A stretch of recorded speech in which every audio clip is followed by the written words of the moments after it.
नमस्कार मित्रों, मैं एसवी भारद्वाज आपका एक बार फिर से अभिवादन करता हूं।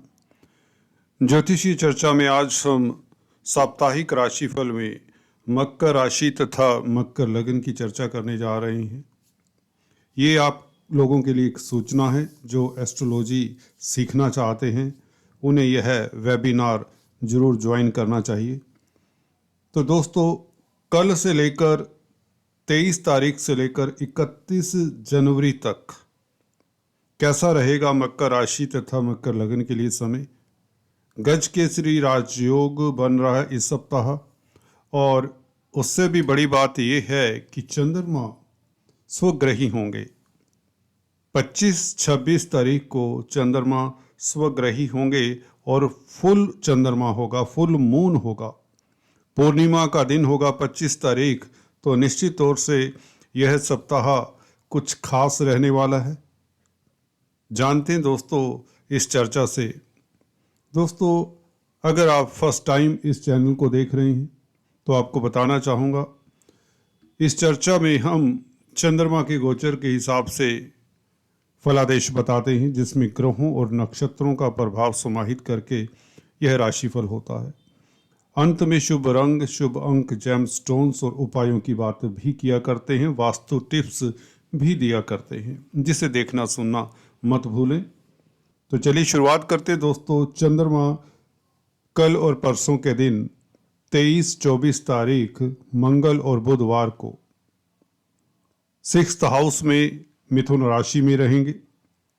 इस चंद्रमा के ऊपर मंगल, शुक्र और बुध का प्रभाव रहेगा। सीधी दृष्टियाँ, सप्तम दृष्टियाँ, जैसा कि आप देख रहे हैं, इस चंद्रमा के ऊपर रहेंगी। मैं आपको अक्सर बताता आया हूँ, अगर आप पहले से मेरे वीडियोस देख रहे हैं तो आप जान सकते हैं कि ये चंद्रमा 6th हाउस का बहुत बली होता है। यहाँ पर बैठकर चंद्रमा की दृष्टि 12वें भाव में बैठे हुए मंगल, शुक्र, बुध के ऊपर भी रहेगी। पहले तो बता दें, 6th हाउस का चंद्रमा आपको कर्जे से निजात दिलवाने में मददगार होता है। आप शत्रुहंता रहते हैं, आपकी विल पावर अच्छी रहती है, कॉन्फिडेंस उत्तम रहता है, तेज प्रभाव जिससे बढ़ता है। आपकी ख्याति बढ़ाने में ये चंद्रमा मददगार रहेगा, क्योंकि यह चंद्रमा भाग्यस्थान के मालिक बुध से दृष्ट है और शुक्र से दृष्ट है, जो कि आपके स्टेटस को डिनोट करता है। शुक्र आपके कार्य क्षेत्र का मालिक है, 12वें भाव में बहुत उत्तम है। आपको क्रिएटिव बनाता है, आपको इमेजिनेटिव बनाता है, आपको दूरदृष्टा बनाता है, क्योंकि इस शुक्र, मंगल, बुध के ऊपर देवगुरु बृहस्पति की दृष्टि है।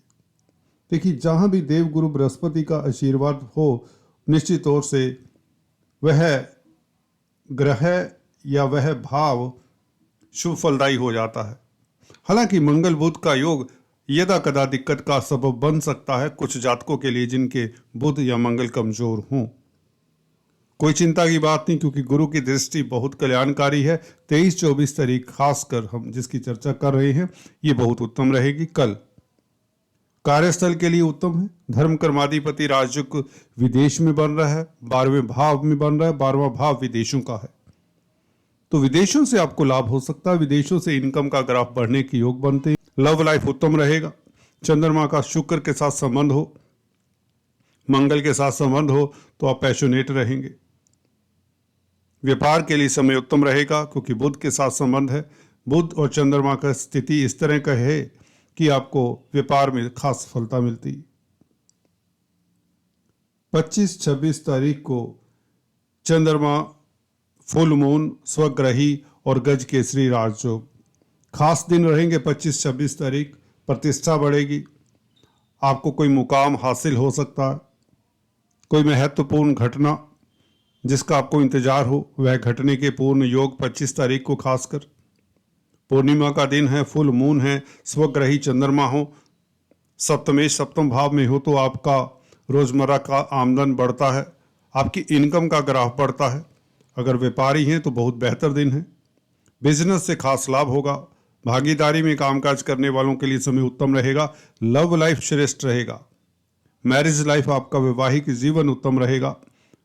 अपने स्पाउस के साथ अच्छा समय, क्वालिटी टाइम बिताएंगे। धन आएगा, धन की स्थिति बेहतर होगी। मित्र मंडली की सहायता मिलेगी, पब्लिक में आपकी प्रशंसा होगी, पब्लिक में प्रतिष्ठा बढ़ाने के लिए दिन बहुत उत्तम है। अगर आप अपनी इज्जत मान को इंटैक्ट करना चाहते हैं या सुधार करना चाहते हैं किसी तरह का,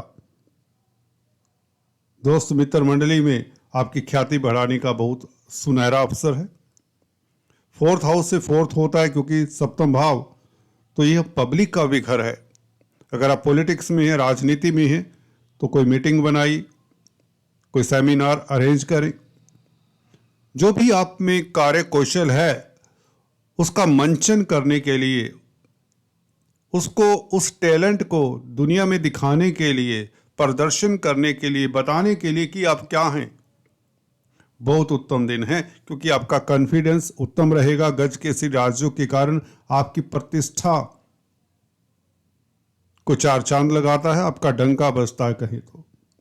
बहुत सर्वश्रेष्ठ दिन, दुर्लभ दिन है, काफी समय बाद इस तरह के दिन आते हैं। सो यूज इट, अपनी रेपुटेशन को इंक्रीज करिए, धन की स्थिति को इंप्रूव करिए और आपको प्रतिष्ठा भी मिलेगी, कामकाज की स्थितियां भी बेहतर होंगी। आधे अधूरे कार्य जो आपको तंग कर रहे हैं, आज की तारीख में 25-26 तारीख को यह कार्य आप करें, आपको काफ़ी सुकून दे जाएंगे। ये दिन आपके लिए बहुत बेहतर हैं। कोई भी कार्य करना चाहते हैं, लव रोमांस में अगर दिक्कत रही है, प्रेमी प्रेमिकाओं के संबंध भी इम्प्रूव होते हैं इस दिन। रूठे हुओं को मनाने के लिए दिन बहुत खास हैं। जिस डगर पर भी निकल जाएंगे, जिस गंतव्य को भी प्राप्त करना चाहेंगे, उसको आप हासिल कर सकते हैं, इतना कहना चाहूँगा। 25-26 तारीख रिश्तों को मधुर बनाने के लिए, पारिवारिक लाइफ को उत्तम करने के लिए, धन की स्थिति इंप्रूव करने के लिए और यात्रा करने के लिए। जी हाँ दोस्तों, यात्रा के प्रबल योग है। विदेशी कामकाज के लिए भी बहुत उत्तम दिन है। मल्टीनेशनल कंपनीज में कामकाज करने वालों की तो प्रमोशन इत्यादि हो सकती है, आपको कोई बहुत बड़ा रेज मिल सकता है, आपकी सैलरी को हाइक मिल सकता है अगर आप सर्विस कर रहे हैं। बॉस को कहकर आप इस दिन अपना मेहनताना बढ़वा सकते हैं। तो 25-26 तारीख आपके लिए यादगार रहने वाला है। 27 तारीख दोपहर बाद चंद्रमा सिंह राशि में, 28-29 तारीख के 2-2.25 दिन चंद्रमा अष्टम भाव का। इस चंद्रमा के ऊपर अगर गुरु की दृष्टि ना होती तो मैं ये कहता चंद्रमा कमजोर हो गया। अष्टम चंद्रमा कमजोर तो होता ही है, परंतु गुरु फिर से बल दे देते हैं। लग्नेश का भी प्रभाव है, शनि का भी प्रभाव है इस चंद्रमा के ऊपर। अष्टम चंद्रमा क्या कहता है? आपको रूटीन के कार्यों को मुस्तैदी से करना चाहिए। किसी के झगड़ों में मत पड़े, बहस मत करें, किसी को बिना मांगे सलाह मत दें, नहीं तो वो आपके लिए फायर बैक हो सकती है। बिना वजह के आप किसी के मसले में उलझे ना। घर परिवार में सुख शांति से माहौल रहेगा, नो प्रॉब्लम। धन आएगा, धन के लिए स्थितियां अच्छी है क्योंकि मित्र क्षेत्रीय चंद्रमा सिंह राशि में, सूर्य की राशि में चंद्रमा पूरे नहीं होते, गुरु की दृष्टि है। कंजुगल लाइफ उत्तम रहेगी, विदेशी कामकाज में सफलता मिलेगी, धर्म कर्म में आपकी रुचि बढ़ेगी, योगा मेडिटेशन से लाभान्वित होंगे। स्वास्थ्य का ख्याल रखें, नेगेटिव लोगों का संग मत करें। फिर भी शिव की उपासना करना आपके लिए अच्छा रहेगा। ओम नमः शिवाय इसका जाप करें तो बेहतर रहेगा। कम से कम सुबह सवेरे 1 माला जाप करते रहें तो उत्तम रहेगा। शनि के दान कर सकते हैं अगर आपके शनि कमजोर हैं। तो 27, 28, 29 तारीख आपको लंबी यात्रा अवॉइड करनी है। सेहत का, खान पान का ख्याल रखना चाहिए। जी हाँ दोस्तों, खान पान का ख्याल रखना चाहिए। बात करते 30-31 तारीख की। केतु के साथ चंद्रमा, आप कहेंगे यहाँ पर ये ग्रहण दोष है। जी नहीं, केतु कैटलिस्ट का भी कार्य करते हैं, आपको बता दें। जरूर आपको अपने विचारों के ऊपर नियंत्रण रखना होगा। नेगेटिव विचारों को अपने ऊपर हावी नहीं होने देना चाहिए, नेगेटिव स्थितियों को अपने ऊपर हावी नहीं होना देना चाहिए। अदरवाइज भाग्य स्थान का चंद्रमा, सप्तम स्थान का मालिक चंद्रमा भाग्य स्थान में हो तो केंद्र त्रिकोण राजयोग भी तो बनाता है, और केतु कैटालिस्ट का कार्य करते हैं, आपके भाग्य को प्रबल करते हैं, व्यापार में वृद्धि करते हैं, धन की स्थिति बेहतर करते हैं, यात्राओं से लाभ होता है, विदेशी समाचार मिलते हैं, शुभ समाचार मिलते हैं कहीं तो। फिर भी जिन लोगों का चंद्रमा कमजोर है या जिन्हें दिक्कत हो सकती है, उन्हें चींटियों को आटा शक्कर डालना चाहिए 30-31 तारीख सुबह, केतु के बीज मंत्रों का जाप करना चाहिए, और गणपति जी को मोदक चढ़ाने चाहिए, खासकर 30 तारीख को सुबह। दुर्गा माँ की उपासना करें, अच्छा रहेगा, दुर्गा चालीसा पढ़ें। कुल मिलाकर ये था आपके लिए साप्ताहिक राशिफल। चलते चलते lucky number, lucky colour, gemstones और उपायों की बात करते हैं वास्तु टिप्स के साथ। देखिए, अगर आप शेयर स्टॉक मार्केट में कामकाज करते हैं तो आपके लिए 25-26 तारीख, 23-24 तारीख ये बहुत शुभ है, इवन 30-31 तारीख। आपकी शेयर मार्केट में ग्रोथ होगी।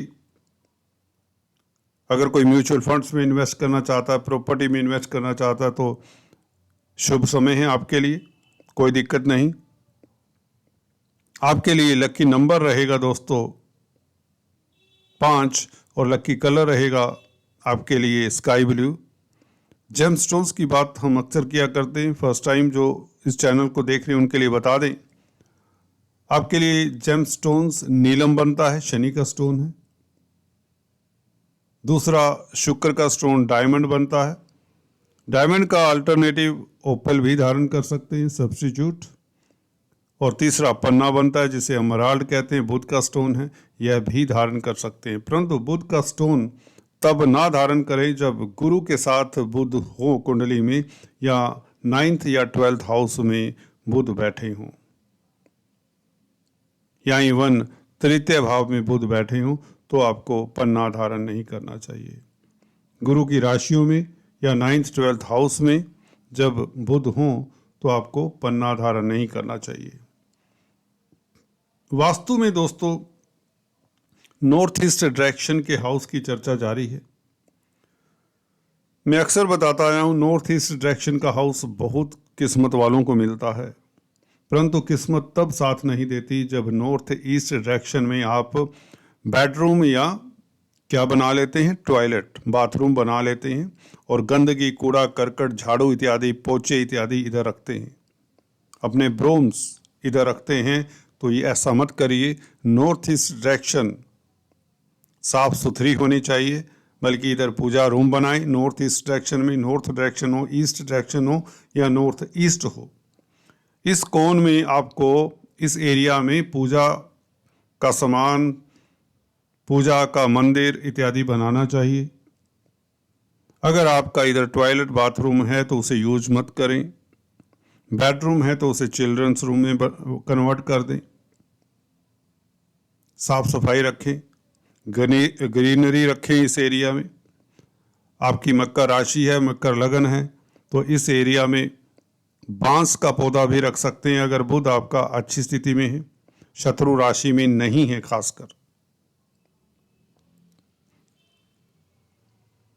और बात करते हैं दोस्तों, अगर आपके साउथ वेस्ट डायरेक्शन में